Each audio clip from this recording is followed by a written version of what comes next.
மதிக்கோட் ஃபார்மிலிருந்து அருள்ராஜ் பேசுகிறேன். எங்கள் பூமூட்டில் 4 நாளைக்கு முன்னாடி இந்த கூடு முட்டையாக இருந்துச்சு. இப்போ குஞ்சுகள் பொரிச்சிருச்சு. அதை எப்படி உணவுக்காண்டி அது தாயை தேடுது. நல்லா பாருங்கள், ஒரு 4-5 குஞ்சு இருக்குது. விட்டுரு கையெடு. இப்போ வந்து நாங்கள் வந்து இதுக்கு இந்த பூமூட்டில் தைலம் கூட இந்த பூ வர்றதுக்காண்டி தைலத்தை கூட அடிக்காமல் இதை இந்த ஒத்த மூடை மட்டும் அப்படியே முட்டையாக இருந்துச்சு. இப்போ குஞ்சு பொரிச்சிச்சு. இது பெருசாக இருந்தோடனே இந்த மூட்டில் எந்த மருந்தையும் தெளிக்காமல் இருக்க போகிறேன்.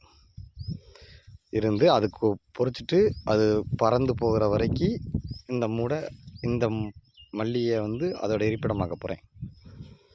ஸோ அது வந்து போயிடும். இதை கலைக்கிறதுக்கு எனக்கு மனசு இல்லை. அதனால் அது பாட்டு வாழ்ந்துட்டு போட்டும். இயற்கையாக வந்து கேட்டுக்க கூட மனிதனால் அழிக்கக்கூடாதுங்கிறது நம்புகிறேன். நன்றி, வணக்கம்.